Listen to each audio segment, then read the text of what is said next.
और सीधा रुख इस वक्त की बड़ी खबर की तरफ। बड़ी खबर आ रही है पाकिस्तान से, जहां पूर्व पीएम इमरान खान ने कल खुद पर हुए हमले के लिए 4 लोगों पर साजिश रचने का आरोप लगाया। इमरान खान आज मीडिया के सामने आए और दावा किया कि उन्हें हमले की साजिश की आशंका थी। इमरान खान ने पाकिस्तान के पीएम शहबाज शरीफ, गृह मंत्री सना उल्लाह पर बंद कमरे में हमले की साजिश का आरोप लगाया। ये संगीन आरोप पाकिस्तान के पूर्व पीएम इमरान खान की तरफ से लगाया गया।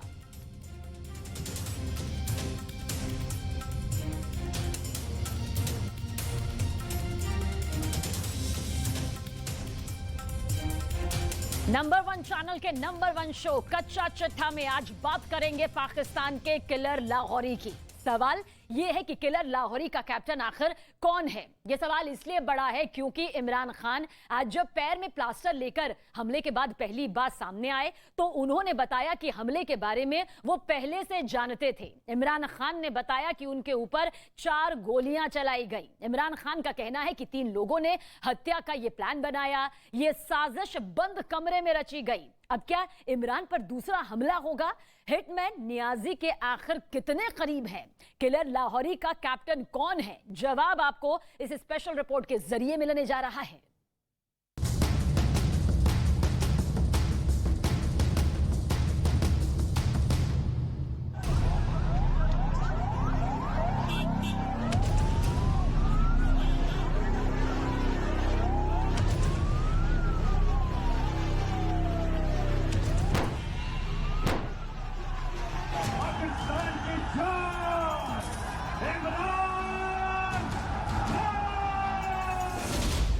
बगावत, जनरल बाजवा आपको बदनाम कर रहे हैं। मुखालफत, DGIS है, कान खोल के सुन लो मेरे।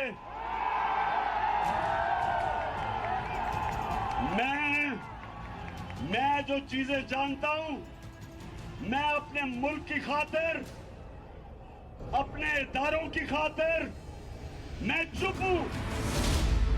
सियासत, मैं नवाज शरीफ की तरह भगोड़ा नहीं हूं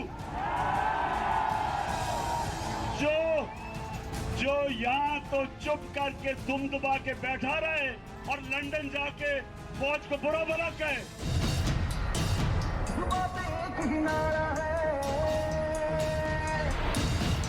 हम लेके रहेंगे।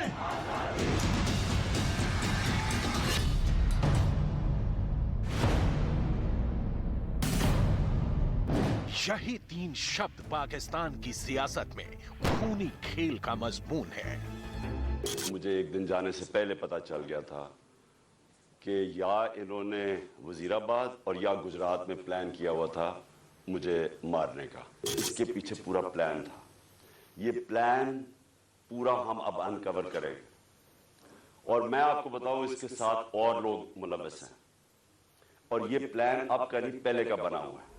इमरान खान नियाजी महीनों पहले से अपनी रैलियों में चीख चीख कर अपने कत्ल का अंदेशा जताते रहे। एक बार नहीं, कई बार, बार बार, और उनका अंदेशा सच साबित हुआ।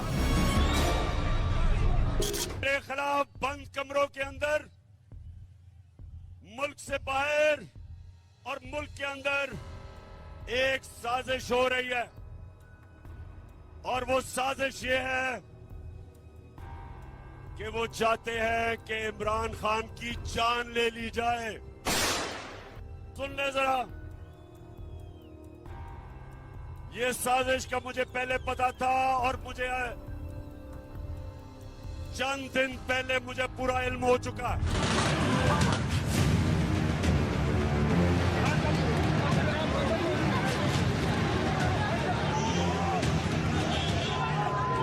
ये गोली है उसके साथ।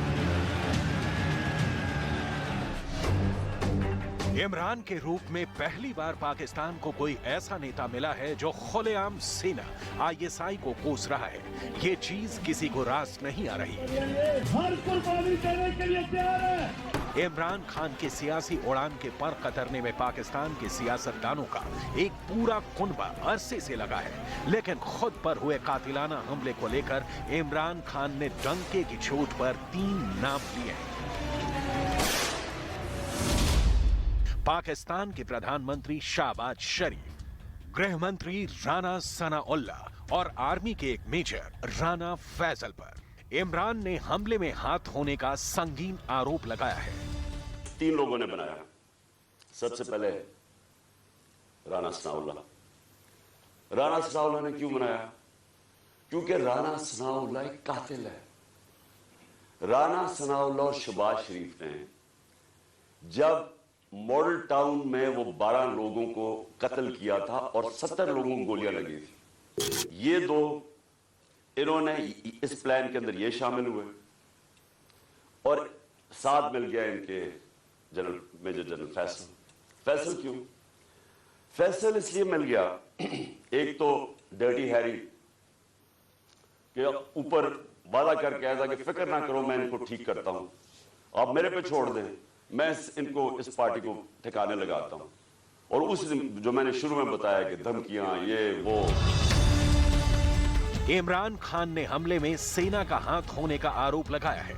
मौकाए वारदात पर जो वीडियो रिकॉर्ड हुआ है उसमें गोली कांड का पूरा सीक्वेंस है।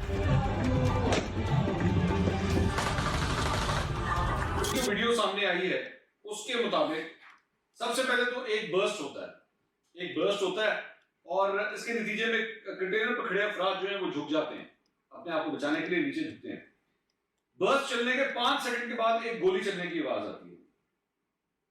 गोली चलने के बाद के 3 सेकंड के बाद एक और गोली चलने की आवाज आती है। अच्छा, ये चीज जो हमने नोट की, एक गोली जो चली है वो इमरान खान साहब के अपने गार्ड से चली और गलती से चली, ये भी मैं आपको बता दूं। और वो शख्स जो है, ये हम आपको स्क्रीन के ऊपर दिखा रहे हैं, ये लाल दायरे के अंदर, ये शख्स उस कंटेनर के ऊपर जिस जगह पे गाड़ी चलाई जाती है, वो जो ट्रक चलाया जाता है जिसपे कंटेनर रखा हुआ था, उसकी छत के ऊपर ये खड़ा हुआ था। पाकिस्तान के पंजाब प्रांत के वजीराबाद में जफर अली खान के चौक के पास इमरान खान पर हमला किया गया। यह हमला उस वक्त हुआ जब वहां मौजूद शरीफ सरकार और पाकिस्तानी सेना के खिलाफ हकीकी आजादी मार्च को आगे बढ़ा रहे थे। पुलिस को घटनास्थल से गोलियों के 11 खोखे मिले हैं। इनमें से 9 पिस्टल की गोलियों के शेल हैं और 2 किसी बड़ी बंदूक की गोलियों के शेल हैं।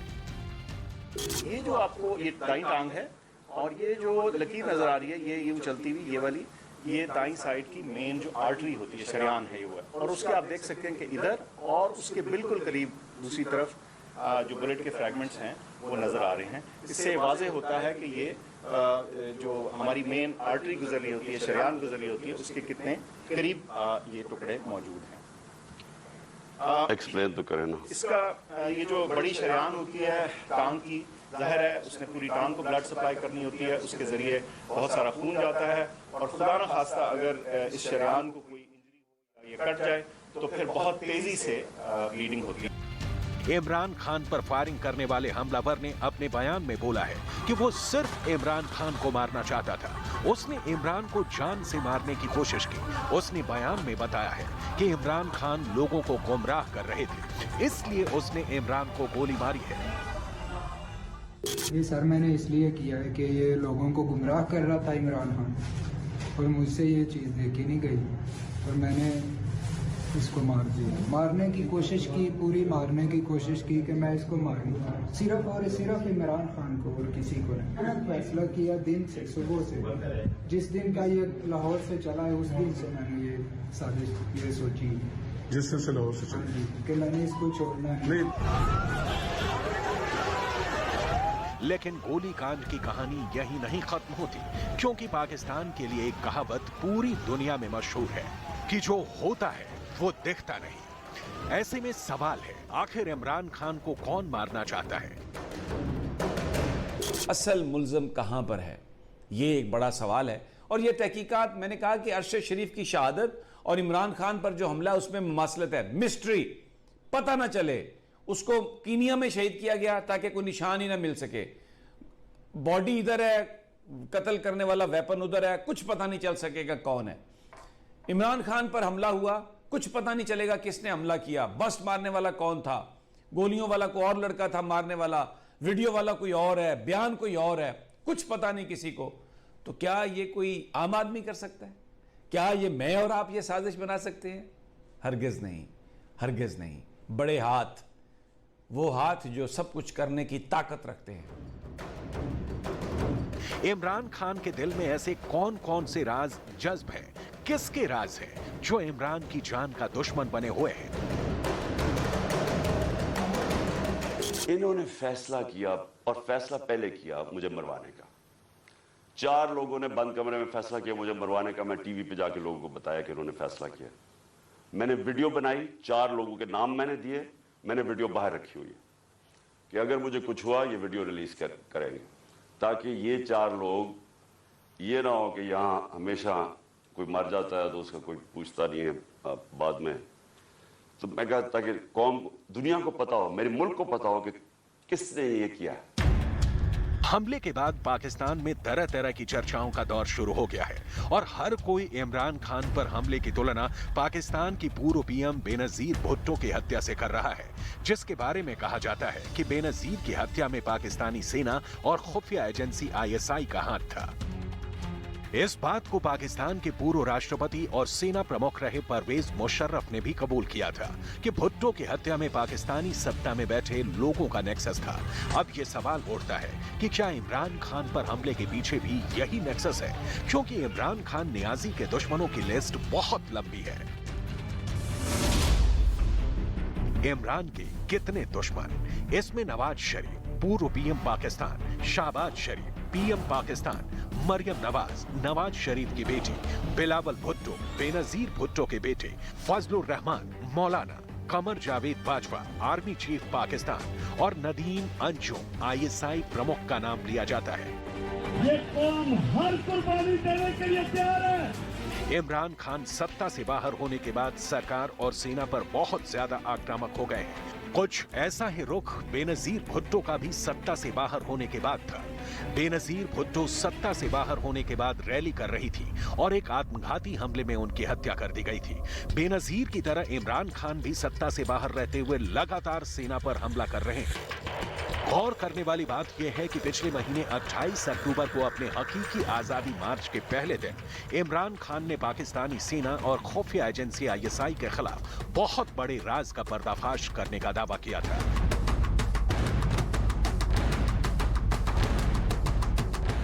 DGIS है, कान खोल के सुन लो मेरे।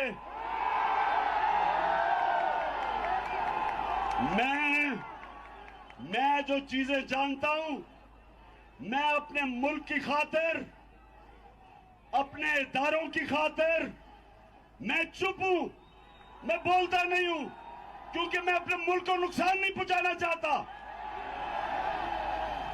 मैं नवाज शरीफ की तरह भगोड़ा नहीं हूं जो यहां तो चुप करके दुम दबा के बैठा रहे और लंदन जाके फौज को बुरा भला कहे। मैंने इस मुल्क से जाना नहीं, मेरा जीना मरना इस मुल्क पे है।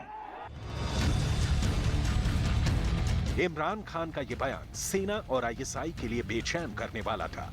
इस बयान के सिर्फ 6 दिनों के बाद ही इमरान खान पर हमला होता है और वो बाल बाल बच जाते हैं।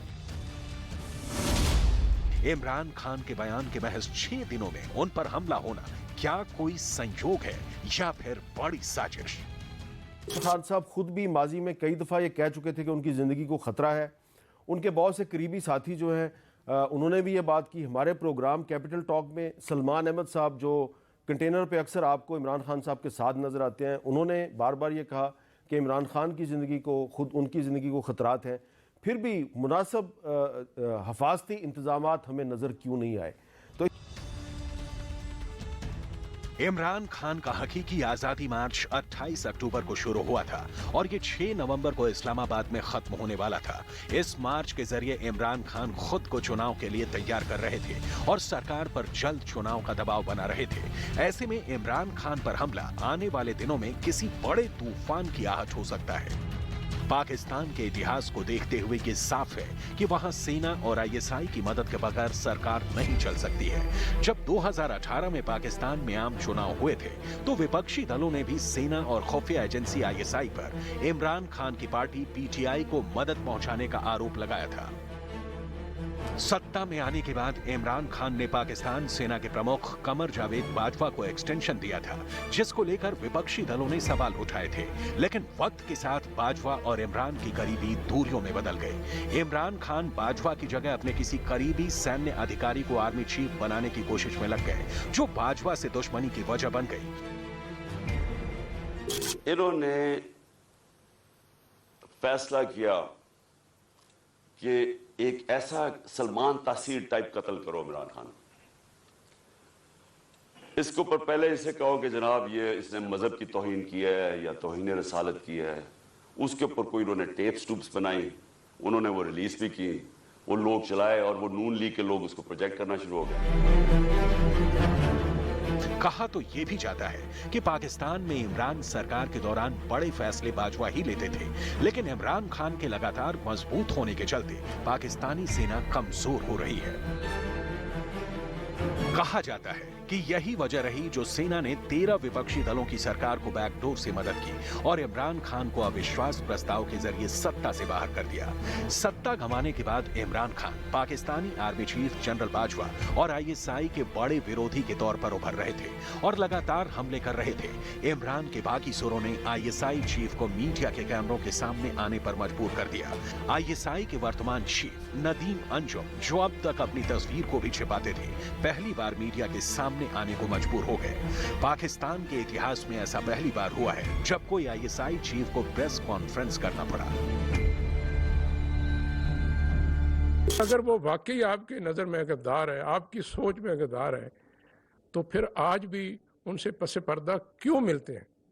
मुझे आपके मिलने पे एतराज नहीं है, लेकिन ये ना करें कि आप रात की खामोशी में बंद दरवाजों के पीछे हमें मिलें, अपनी आईनी गैर आईनी ख्वाहिशात का इजहार करें, वो भी आपका हक है। लेकिन ये नहीं हो सकता कि दिन की रोशनी में उसी बंदे को आप गद्दार कहें। ISI चीफ नदीम अंजुम से इमरान खान की पुरानी दुश्मनी है। इससे पहले ISI चीफ इमरान खान के करीबी फैज हमीद थे। इमरान के कार्यकाल में ही फैज हमीद को प्रमोट कर कॉर्प्स कमांडर बना दिया गया। तब इमरान खान चाहते थे कि ISI चीफ की खाली कुर्सी उनके किसी करीबी अधिकारी को मिले, लेकिन Pakistan army chief general Bajwa ने उस कुर्सी पर नदीम अंजुम को बैठा दिया। इसी वजह से इमरान खान के कैबिनेट ने नदीम अंजुम की नियुक्ति की मंजूरी को काफी समय तक लटकाए रखा। जब जनरल बाजवा ने इमरान को धमकी दी, तब जाकर कैबिनेट ने अंजुम की ISI चीफ के तौर पर नियुक्ति को मंजूरी दी थी। बाजवा को 3 साल का विस्तार मिला था और इसी महीने रिटायर होने वाले हैं। बाजवा के बाद जो अगला सेना प्रमुख बनेगा, उसी के हाथ में पाकिस्तान की सियासी तकदीर होगी। फिलहाल इमरान खान पर हमले के बाद सरकार और इमरान खान के बीच विवाद और बढ़ना तय है और आने वाले दिनों में इस हमले को लेकर नए सच सामने आ सकते हैं। अभी तक किसी भी आतंकी संगठन ने इस हमले की जिम्मेदारी नहीं ली है, लेकिन इतना तय है कि इस हमले में पाकिस्तान में पनप रहे आतंकी कैंप और सेना के नेक्सस को नकारा नहीं जा सकता है। कच्चा चिट्ठा में अब बात उस फ्रंट की जहां नदी किनारे एक बहुत बड़ा कब्रिस्तान बन सकता है। पुतिन ने अपनी सेना को 2 कदम पीछे हटने के लिए कहा है, लेकिन ज़ेलेंस्की को इस ऑर्डर पर शक है। ऐसा क्यों है? इस रिपोर्ट में इसका पूरा जवाब है।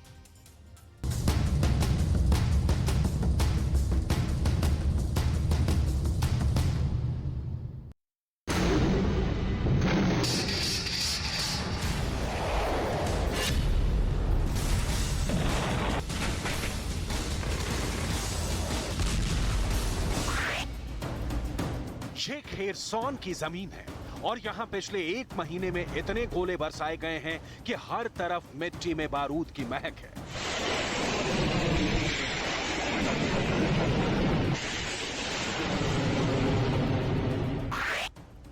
यूक्रेन और रूस के बीच यहाँ ऐसा खतरनाक युद्ध हुआ है कि दोनों तरफ लाशों को गिनना बंद कर दिया गया।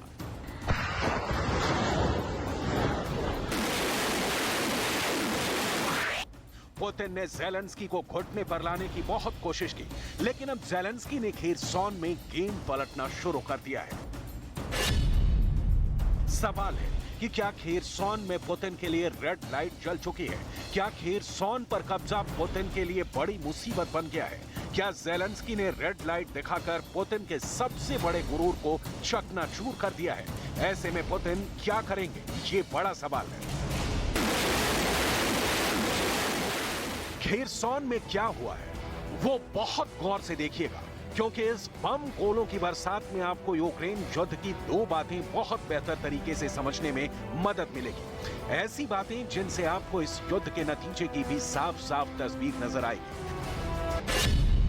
खेरसौन में क्या ज़ेलेंस्की मजबूत हुए हैं या पुतिन अगर कमजोर हुए हैं तो इसकी वजह क्या है? क्या खेरसौन में जवाबी कार्रवाई वाली ज़ेलेंस्की की टक्कर पुतिन के लिए डॉनबास में खतरे की घंटी बजा रही है?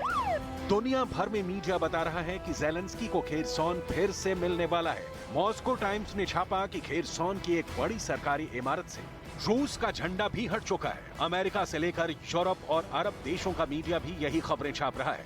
खेरसौन पर पूरी दुनिया की नजर है। देखा जाए तो ज़ेलेंस्की की फौज को रोज नई ताकत मिलती जा रही है। खेरसौन को फिर से जीतने वाले जज्बे के बीच बड़े बड़ों के बाद ग्रीस भी यूक्रेन के लिए आ गया है। ज़ेलेंस्की से मिलने ग्रीस की राष्ट्रपति कैटरीना कैपुअल आई और बहुत बड़ा तोहफा दे गए। उनके साथ ग्रीस के रक्षा मंत्री भी थे और ये दौरा अचानक हुआ और साथ में ज़ेलेंस्की के लिए बहुत कुछ खास लेकर दिया है। Ми отримали від Греції першу партію бронетехніки, вкрай необхідної зараз. Обговорили оборонну співпрацю, посилення санкцій проти Росії, підготовку спецтрибуналу щодо злочину агресії Росії проти України. Звичайно, говорили і про відбудову України. Для Греції все це особлива тематика. Спільнота українських греків традиційно живе на півдні нашої країни, у багатьох містах, селах, значна частина яких дуже постраждала від російських ударів. Багато греків жили в Маріуполі. ज़ेलेंस्की के लिए खेरसौन में बड़ी खुशखबरी है। रिपोर्ट्स हैं कि रूस के कमांडरों ने फैसला लिया है कि वो खेरसौन के पश्चिमी हिस्से को खाली करके नाइपर नदी को पार करके पूर्वी छोर पर आएंगे। पश्चिमी हिस्से को छोड़ना या कहीं कि वहां से पीछे हटना, ये पुतिन के लिए बहुत बड़ा झटका कहा जाएगा। खेरसौन नाइपर नदी के दोनों तरफ है और ये वो इलाका है जहां रूस का कब्जा युद्ध के शुरू में ही हो गया था। खेरसौन बहुत अहम है। यहाँ पर एक बांध भी है जिससे क्राइमिया के पानी की सप्लाई होती है।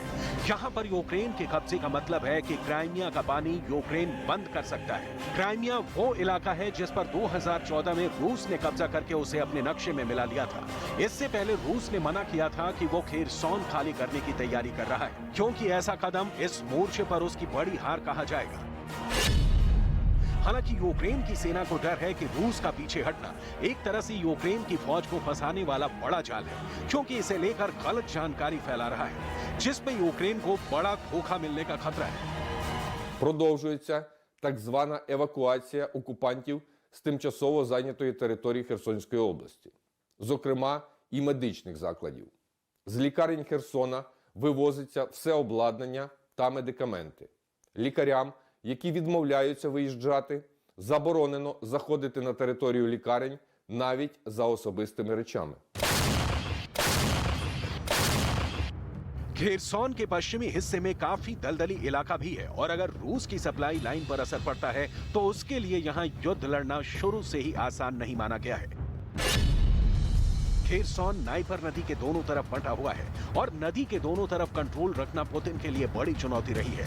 यूक्रेन ने इस इलाके में अक्टूबर की शुरुआत से ही बहुत तेज हमले शुरू कर दिए थे। ज़ेलेंस्की की फौज ने नाइपर नदी पर बने पुल पर कई सटीक हमले किए। इनमें यूक्रेन ने HIMARS multi rocket launcher system का इस्तेमाल किया और हालात ऐसे बन गए कि रूस के लिए अपना मोर्चा बचाना मुश्किल हो गया। रूस की सप्लाई लाइन कटने लगी और इसी वजह से पश्चिमी खेरसौन में रूस की पोजीशन कमजोर पड़ गई। इस बात को अमेरिका के रक्षा मंत्री लॉयड ऑस्टिन ने भी माना कि यूक्रेन बहुत जल्दी ही खेरसौन पर वापस कब्जा कर लेगा। On the issue of whether or not the Ukrainians can take the remaining territory on the west side of the Dnieper River in Kherson, I certainly believe that they have the capability to do that. Most importantly, the Ukrainians believe that they have the capability to do that. We've seen them engage in a very methodical but effective effort to take back their sovereign territory. I think you'll see them continue to press until they secure the territory on the west side of the river. So to answer your question, I do think they have the capability. America ने Zelensky से हथियारों को लेकर अब तक जो वादा किया है वो पूरा किया है। यही वजह है कि जेलेंस्की को लगातार लंबी रेंज के रॉकेट मिल रहे हैं। अमेरिका ने अपना हाइमर्स सिस्टम दिया है, तो जेलेंस्की को ब्रिटेन से M270 मल्टी रॉकेट सिस्टम मिले हैं, जो हाइमर्स का ही एक और रूप है। जेलेंस्की को अरबों डॉलर के बड़े बड़े हथियार खैरात में मिले हैं, ताकि वो पुतिन को टक्कर दे सके। ऐसे वेपन सिस्टम से बड़े बड़े दुश्मनों के दांत खट्टे किए जा सकते हैं। लेकिन बदले में जेलेंस्की को क्या मिला? जेलेंस्की सेवरोडोनेट्स्क हार गए, जेलेंस्की लिसिचांस्क हार गए। अब खतरा जेलेंस्की के बड़े शहर खार्किव पर भी मंडरा रहा है। खेरसॉन में मिल रही कामयाबी को अमेरिका भी बहुत गौर से देख रहा है और उसे लगता है कि यह ऐसा मौका है जहां यूक्रेन की मदद की गई तो पुतिन को मुंह तोड़ जवाब दिया जा सकता है। In terms of their objectives, Tom, Ukrainians must outline their objectives. We won't do that for them. And again, they are fighting for the defense, fighting to defend their sovereign territory, and we're going to continue to support them for as long as it takes.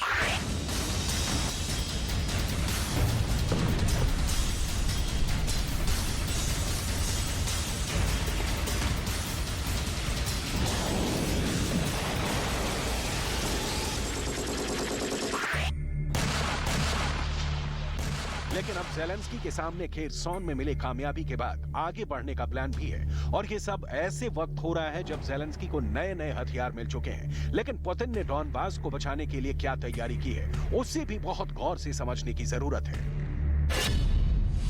Putin ने Ukraine में चल रहे युद्ध के लिए 3 लाख नए फौजियों की भर्ती का ऑर्डर दिया। ये तादाद 12 लाख तक जा सकती है, लेकिन अभी इसका हुक्म जारी नहीं हुआ है, क्योंकि इसे पार्शियल मोबिलाइजेशन का नाम दिया गया है। पुतिन इस फोर्स को लेकर लगातार अपने रक्षा मंत्री के साथ बैठक कर रहे हैं। वो जानते हैं कि डॉनबास को बचाने के लिए इस वक्त बहुत बड़ी फोर्स की जरूरत होगी। Особое внимание уделено подготовке призванных из запаса в учебных центрах и на полигонах, где в настоящее время 218 тысяч человек совершенствуют свою подготовку в составе экипажей и расчетов. После завершения обучения в район проведения специальной военной операции направлены 82 тысячи человек, из которых более 41 тысячи действуют в составе подразделений. फिलहाल ये 3 लाख फौज आर्मी रिजर्व फोर्स की ट्रेनिंग तेजी से चल रही है। क्या कहें कि रूस के आम शहरियों के बीच नए फौजी बनाए जा रहे हैं। अब इस फोर्स के लिए जेलेंस्की का मैसेज क्या है, वो भी बहुत गौर से देखिएगा, क्योंकि इसी में जेलेंस्की यानी यूक्रेन का युद्ध वाला असली एजेंडा छुपा हुआ है। Ви всі не вирішите проблему з тим одним, хто все це розпочав, хто почав цю безглузду для Росії війну проти України. Вас будуть вибивати по одному, роблячи цапами відбувайлами, щоб не визнавати, що ця війна є історичною помилкою для Росії. जेलेंस्की ने जो कहा उसकी कुछ बातें पुतिन के लिए बड़ा अलर्ट बनकर आई हैं। यूरोप की मीडिया का दावा है कि जिन फौजियों को पुतिन जबरदस्ती भर्ती कर रहे हैं उनके लिए ना सही हथियार है, ना ही युद्ध में इलाज के लिए उनके लिए मेडिकल किट है, सर्द मौसम के लिए नए सैनिकों की खातिर सही कपड़े तक नहीं है। जेलेंस्की पहले ही इस युद्ध को पुतिन का अपने लोगों से सबसे बड़ा धोखा बता चुके हैं। पुतिन को भी ऐसी रिपोर्ट जरूर मिली होंगी, तभी उन्होंने ऑर्डर जारी करके कहा है कि नए फौजियों को किसी भी चीज की कमी नहीं होनी चाहिए। Сегодняшний день самое главное – это экипировка, подготовка, слаживание и все, что связано с тем, чтобы люди чувствовали себя уверенно, если им потребуется.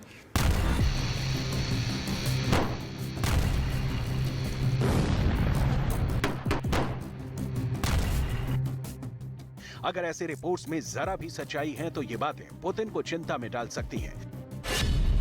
जेलेंस्की साफ साफ कह रहे हैं कि पुतिन उनको बलि का बकरा बना रहे हैं और वो युद्ध करेंगे तो यूक्रेन के हाथों एक के बाद एक मारे जाएंगे। ये जेलेंस्की का माइंड गेम है। सवाल है कि क्या रूस के नए नवेले फौजी जेलेंस्की के डराने वाले झांसे में फंस जाएंगे।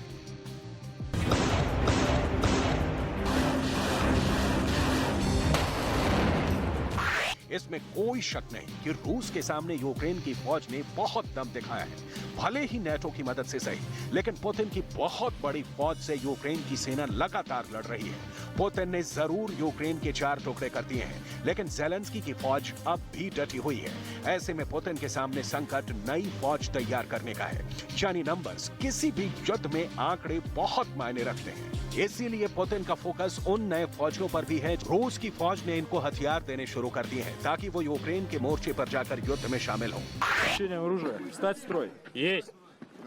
Высший состав с вручением стрелкового оружия.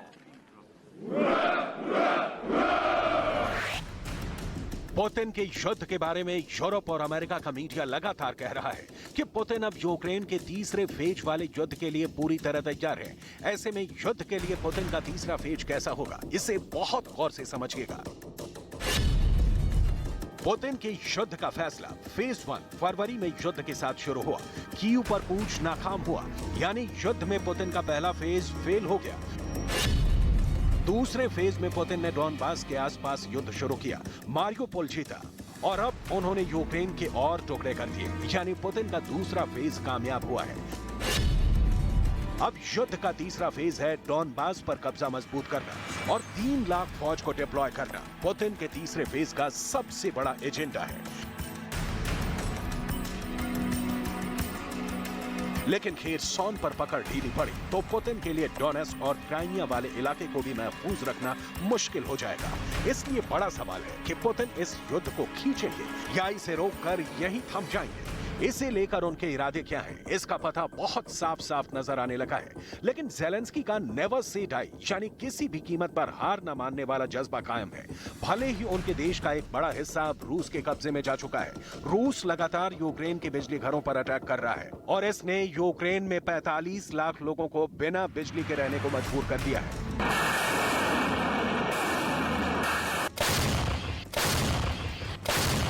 Російські удари по нашій енергетиці, по наших енергооб'єктах не припиняються жодної доби. Цієї ночі іранськими дронами був атакований Кривий Ріг. Такий російський терор має отримати і точно, зрештою, отримає потужну глобальну відповідь. Я дякую нашим друзям в Сполучених Штатах, які цьому допомагають.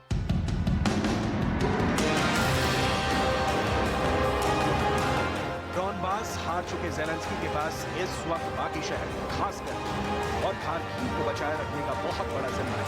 साथ में खेरसॉन पर वापस कब्जे वाला हौसला भी बुलंद है। फिलहाल पुतिन की कोशिश है किसी भी तरह डॉनबास में नई फौज को तैनात करके वो आगे के मिशन के लिए अपनी बेहतरीन फौज से दबाव कुछ कम करे।